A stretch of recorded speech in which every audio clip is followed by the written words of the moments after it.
앞선 강의에서 FPGA에서 DDR 메모리 연결을 위해 MIG IP 코어를 사용하는 것을 알아봤습니다. 이제 프로젝트의 DDR 메모리 인터페이스를 구현하는 과정에 대해 알아보겠습니다. 먼저 FPGA에 연결할 DDR 구조를 선택해야 합니다.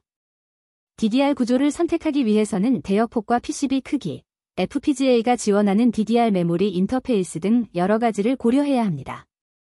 FPGA가 지원 가능한 메모리가 DDR4 또는 DDR5인지 확인합니다. 예를 들어 DDR4의 경우 단일 채널 최대 대역폭은 25.6GBps입니다. 예를 들어 50GBps의 대역폭이 필요하다면 DDR4의 16비트 이상의 비트폭이 요구됩니다.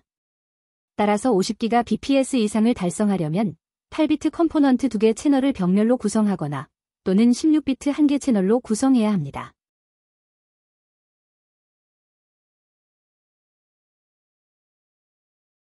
메모리 구조와 메모리 디바이스를 선택했다면 이제 이 정보를 가지고 MIG를 구성합니다. IP 캐탈로그의 검색창에 메모리를 입력하면 메모리 인터페이스 IP 코어 목록을 확인할 수 있습니다. 여기서 외부 메모리 인터페이스 중 선정한 메모리 디바이스를 선택합니다.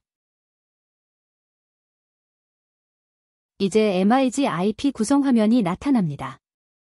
각 항목을 선택하기 위해 MIG IP에 대해 알아볼 필요가 있습니다. MIG의 내부 구조는 최적의 성능과 신뢰성을 위해 설계된 다중계층 시스템으로 구성되어 있습니다. 여기서 살펴볼 부분은 유저 인터페이스 블락입니다. MIG는 유저 로직과 연결을 위해 여러 인터페이스 옵션을 제공합니다. 기본적으로 네이티브 인터페이스는 메모리 컨트롤러의 내부 신호를 직접 제어합니다. 불필요한 프로토콜 오버헤드가 없어 빠르고 효율적입니다. FPGA 내부에서 커스텀 로직과 직접 연결할 때 적합합니다. AXI4 인터페이스는 ARM의 AMBA AXI4 프로토콜을 사용합니다. AXI4를 지원하는 IP, 프로세서, DMA 등과 쉽게 연결할 수 있습니다. 따라서 SoC, 임베디드 시스템, 여러 IP 간 통합에 적합합니다. 다음은 클락킹에 대한 설정이 필요합니다. 메모리 디바이스 인터페이스 스피드는 실제 DDR 메모리 칩의 동작 속도입니다. 만약 1066MHz라면 2132MHz 트랜스퍼와 같은 표현입니다. 파이 투 컨트롤러 클락 프리퀀시 레이시오는 파이와 메모리 컨트롤러 간의 클럭 비율을 설정합니다. 예를 들어 DDR 메모리의 속도가 800MHz 트랜스퍼의 경우 400MHz I/O 속도에서 4대1이면 컨트롤러는 100MHz로 동작합니다. 이것은 데이터 버퍼링, 타이밍 관리에 영향을 줍니다. 레퍼런스 입력 클락 스피드는 MIG가 내부 PLL로부터 생성하는 모든 클럭의 기준이 되는 입력 클럭 속도입니다. PLL이 기준 클럭을 받아서 메모리 인터페이스, 파이, 컨트롤러 등에 필요한 다양한 클럭을 생성합니다. 다음으로 MIG 컨트롤러 옵션 설정입니다. 컨피겨레이션은 MIG가 생성할 메모리 컨트롤러의 구성 방식을 선택합니다. 예를 들어 컴포넌트와 DIMM 방식이 있습니다. 메모리 파트는 사용할 DDR 메모리 칩의 모델명을 지정합니다. 마이크론 메모리를 기준으로 나와 있기 때문에 다른 메모리를 사용한다면 가장 유사한 모델을 선택하거나 커스텀 파트 데이터 파일을 사용하는 방식을 선택할 수도 있습니다. 데이터 마스크와 DBI는 데이터 마스크를 사용할지, 데이터 버스 인버션 기능을 사용할지 선택하는 항목입니다. 이 옵션을 포함해 다른 옵션들은 기본값을 유지하도록 합니다. MIG 유저 인터페이스로 AXI를 선택했다면 AXI 옵션을 선택할 수 있습니다.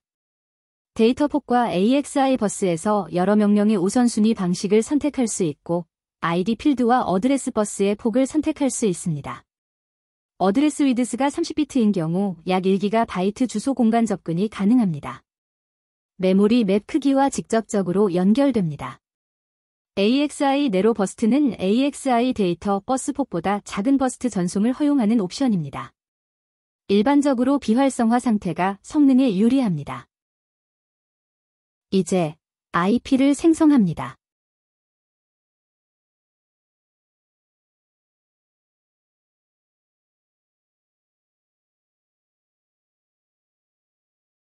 IP가 생성되면 이그젬플 디자인을 생성해 시뮬레이션합니다.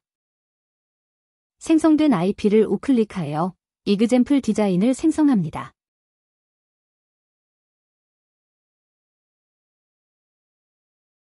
생성된 이그젬플 디자인은 이미 테스트 벤치를 포함하고 있습니다. 바로 시뮬레이션을 진행합니다.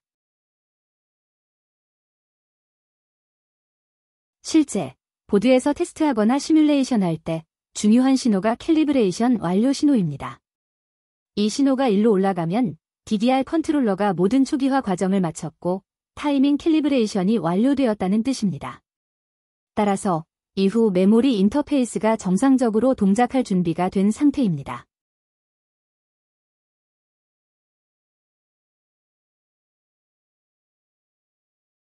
사용자 입장에서 확인해야 되는 부분은 AXI 인터페이스입니다. 파형을 보면 캘리브레이션이 완료된 이후 데이터를 쓰거나 읽습니다. 이 AXI 신호들의 움직임을 잘 확인해 유저로직에서 AXI 인터페이스 설계 시 참고합니다.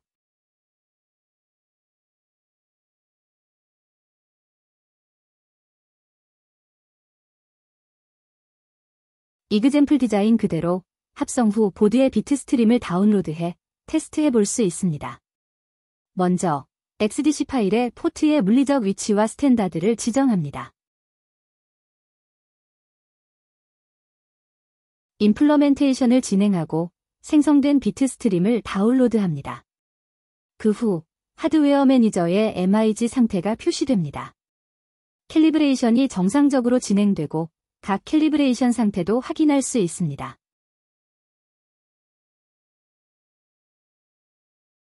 FPGA에서 DDR 인터페이스 구현에 대해 간략히 알아봤습니다. 자세한 내용은 IP 관련 문서들을 참고해 주시기 바랍니다. 감사합니다.